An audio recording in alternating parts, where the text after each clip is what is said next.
घरीची बारी आहे माझे घरी अनिक न करी तीर्थव्रत व्रत एकादशी करीना उपवासी गायन हरणीशी मुखी नाम विठ्ठल विठ्ठल विठ्ठल।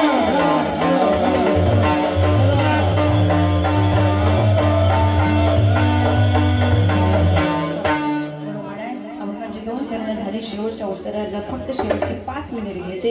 तुकोबरायांनी सुंदर आम्हाला जीवन जगायला शिकवलं, त्या बारीचं महत्त्व आज आम्हाला सांगितलं आणि गोडसे काकांच्या निमित्तानं खरं आज त्यांच्या दारामध्ये सुंदर असे भगवंताचं नामस्मरण होत आहे। आणि नामस्मरण होत असताना तुम्हा सर्वांच्या उपस्थितीमध्ये हाताने टाळी वाजते काय आणि मुखाने नामस्मरण येतं काय आणि हे नामस्मरण आम्ही गोडसे काकांच्या चरणाशी अर्पित करत आहोत। म्हणून महाराज तुकोबराय सांगतात छान आयुष्य जगा। या कुटुंबाने केलेला आदर सत्कार खूप सुंदर आहे महाराज। आज केलेलं दान, आज केलेलं पुण्य, आजच्या दिवशी आज केलेलं ब्राह्मण दान, ब्राह्मणांना दिलेलं दान, आज केलेलं अन्नदान, आज केलेलं ज्ञानदान, हे कीर्तनदान, हे सगळं दानाचं पुण्य हे फक्त आणि फक्त त्या व्यक्तीसाठी असतं महाराज। ठीक आहे ना। कीर्तन ठेवणं हे इतकं सोपं नाही। मी पुन्हा पुन्हा सांगत असते की नशीबवानाच्याच वर्षश्राद्धाला कीर्तन होतं बरं का महाराज। कारण आम्ही कीर्तनकार असून सुद्धा आम्हालाही गॅरंटी नाही की कदाचित मी मेल्यावर माझ्या वर्षश्राद्धाला कीर्तन होईल का नाही का। कारण पुढच्या पिढीला ते पटलं पाहिजे, पुढच्या पिढीने ते आनंदाने इथं ठेवलं पाहिजे। नाहीतर मला तयारीत जावं लागेल, माझ्या अकाउंटला मी 25,000 ठेवलेले आहेत, मी मेल्यावर सगळा विधी करा आणि अमक्या अमक्या कीर्तनकाराचं कीर्तन ठेवा असं म्हणून जावं लागेल मला माझ्या पुढच्या पिढीला का। कारण पुढच्या पिढीवरती हे संस्कार असणं गरजेचं आहे, ही सदिच्छा त्यांच्या बुद्धीमध्ये येणं गरजेचं आहे। आणि हा विचार आमचे अभिषेक दादा असतील, त्यांना असं वाटलं की वडिलांच्या श्राद्धाला कीर्तन असावं आणि आमच्या पवार सरांच्या माध्यमातून खरं मी पुन्हा बडूजमध्ये आले।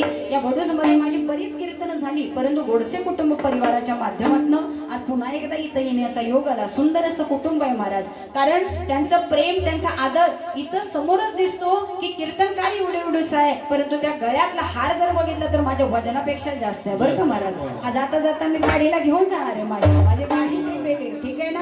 कारण हा आदर खूप मोठा असतो। काही ठिकाणी असं आहे की त्या गळ्यातनं सुद्धा हार आज जात नाही हो, तर डोक्यात असाच घ्यावा लागतो, परत घ्या तुमचा तुम्हाला वगैरे, ठीक आहे ना। त्यामुळे त्यांचं असलेलं प्रेम, वडिलांबद्दल असलेला आदर आणि वडिलांबद्दल असलेली भक्ती माईबाप या कुटुंबाची इथं समोर येते। वडील माईबाप हो कायम सत्यानं वागणारे असे असावे, सगळ्यांशी प्रेमानं बोलणारी असे होते। आणि वडिलांनी माईबाप शब्द टाकला की माईबाप होतो ऐकावा, अरे गोर गरिबाला मदत करावी आणि अडचणीत असलेला धावून जावं असं व्यक्तिमत्व म्हणजे आमचे संजय काका गोडसे होते। अहो असं जीवन जगणाऱ्याचं नाव का पाठीमागे राहणार नाही। मी कीर्तनाच्या सुरुवातीला सांगितलं की कर्म इतकं स्वच्छ ठेवा की तुमच्या कर्मानं तुमची ओळख पाठीमागे राहते। छत्रपती शिवाजी राजांना जाऊन आज इतकी वर्ष झाली, परंतु राजाचं नाव आजही काढलं छत्रपती शिवाजी महाराज की, छत्रपती शिवाजी महाराज की,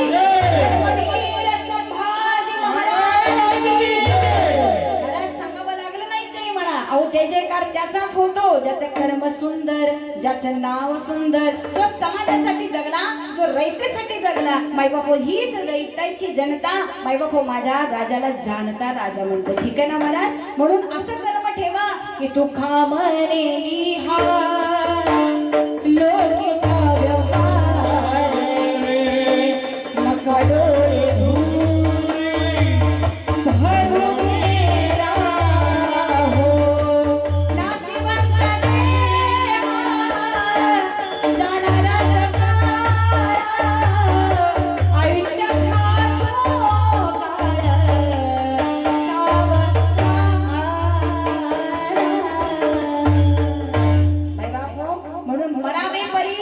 कीर्तिरूपी उरावे अजून काय सांगावं महाराज। म्हणून नाव पाठीमागे राहायचं असेल तर कर्म सुंदर ठेवा, माणुसकीने राहा, प्रेमाने राहा।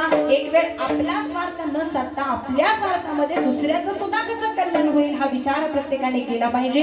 आज आम्ही असं जगतो की आमच्या कुटुंबाचं कल्याण झालं पाहिजे, शेजाऱ्या पाजाऱ्याचं जरा पुढे निघायला लागलं की मायबाबा आमचा तळतळाट जळजळाट घरातच चालू होतो, रात्रीची झोप सुद्धा लागत नाही का। कारण दुसऱ्याच्या दारात रात्री फॉर्च्युनर उभी झाली हो, त्यांच्या दारात फॉर्च्युनर आली, अजून आमच्या दारात टू व्हीलर नाही. मायबाप हे विचारानं सुद्धा आमचं वैचारिक संतुलन बिघडतं आणि आम्ही रात्रंदिवस विचार करतो. म्हणून जाता जाता सांगावं असं वाटतं, एक आयुष्य मिळालं तर ते नामात घालवा. कारण आम्हाला मोक्षाची प्राप्ती करायची असेल तर ते नामस्मरणाशिवाय नाही होणार. म्हणून मला आज या वडिलांच्या वर्ष शब्दाच्या निमित्तानं मी एकच सांगून जाईल, बाप स्वाभिमानी बाळा त्याचा कन खरकना, त्याच्या हृदयात सुद्धा लाजाळूची संवेदना, त्याची पहाडाची छाती आहे माय बापो. घरावरती कुठलंही संकट येऊ द्या, परंतु तो बाप आपल्या घरामध्ये असलेल्या व्यक्तीपर्यंत ते कधीही पोहोचू शकत नाही आणि पोहोचू देतही नाही. बाहेरच्या बाहेर ते कधीही लीन झाले हे आम्हाला समजत नाही. म्हणून माय बापो घराला आधार आमच्या वडिलांचा असलाच पाहिजे आणि त्याची सोबत संगत आमची आई घरामध्ये असली पाहिजे. म्हणून घरामध्ये परमार्थ नांदवा, घरामध्ये नामस्मरण करा, कारण या नामस्मरणात तुम्हाला नक्की मोक्षाची प्राप्ती होईल. जगद्गुरु तुकोबाराय अभंगाच्या शेवटच्या चरणामध्ये सांगून नाम विठोबाचे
कुटुंबामध्ये नियोजित असलेली ही संकीर्तन सेवा आदरणीय पवार सर आमचे अभिषेक दादा यांच्या माध्यमातून खरं तर हे कीर्तन करण्याचा योग आला. आपल्या फुलाची वेळ झालेली, कीर्तन वेळेत सुरू झालं होतं, काही अडचणी आल्या परंतु काही हरकत नाही. आपल्याला सगळ्याला तोंड द्यायचे मी कीर्तनाच्या सुरुवातीला सांगितलं. एवढ्या पावसात सुद्धा तुम्ही सगळेजण इथे उपस्थित आहात आणि उभे राहिलेला आहात हे मात्र खूप महत्वाचं आहे. आणि या उभं राहण्यामुळं तुमचं यांच्याबद्दल असलेलं खरं प्रेम दिसून येतं की काही अडचणी आल्या तरी काही हरकत नाही. अतिशय सुंदर असं हे कुटुंब आहे. त्यांच्या पत्नी असतील, त्यांचा मुलगा असेल, त्यांची सून असेल, त्यांची मुलगी असेल, सर्व कुटुंबाला माझी एकच विनंती आहे की आपलं माणूस गेलंय, आता ते दुःख आपल्या हृदयाला माहितीये, हे समाजाला सांगून आता काही उपयोग नाही. मगाशी बोलले आपलं प्रेमाचं माणूस ज्यावेळी आपल्या आयुष्यातनं जाताना त्यावेळी तिथं पडलेली उणीव ही आपल्यालाच माहीत असते. हे समाजाला सांगून चालत नाही. परंतु तरी सुद्धा त्यांच्या आत्म्याला चिरशांती लाभो ही भगवंताच्या चरणाशी प्रार्थना करते. आणि आता जास्तीचा वेळ न लावता आपल्याला ओळखता घ्यायचा आहे. सर्व गायनाचार्य मंडळी, आमचे विनेकरी महाराज असेल, मृदंगाचार्य असेल, सर्वांच्या चरणाचं दर्शन घेऊन आता कीर्तन सेवेला मी इथंच पूर्णविराम देते. याच्यानंतर फुलाचा अभंग होईल, घरातील मंडळींनी इथे यायचंय, आरती होईल, पुष्पवृष्टी होईल, जेवणाचा कार्यक्रम आहे. त्यामुळे कसं नियोजन असेल तसं जेवण करा आणि जेवण केल्याशिवाय कुणीही घरी जाऊ नका. तुकाराम तुकाराम.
कुंडली होईल लगेच पुष्पवती.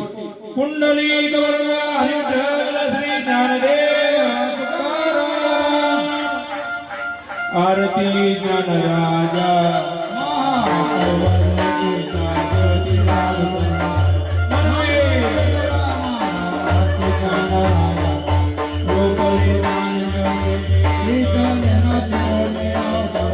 Thank you.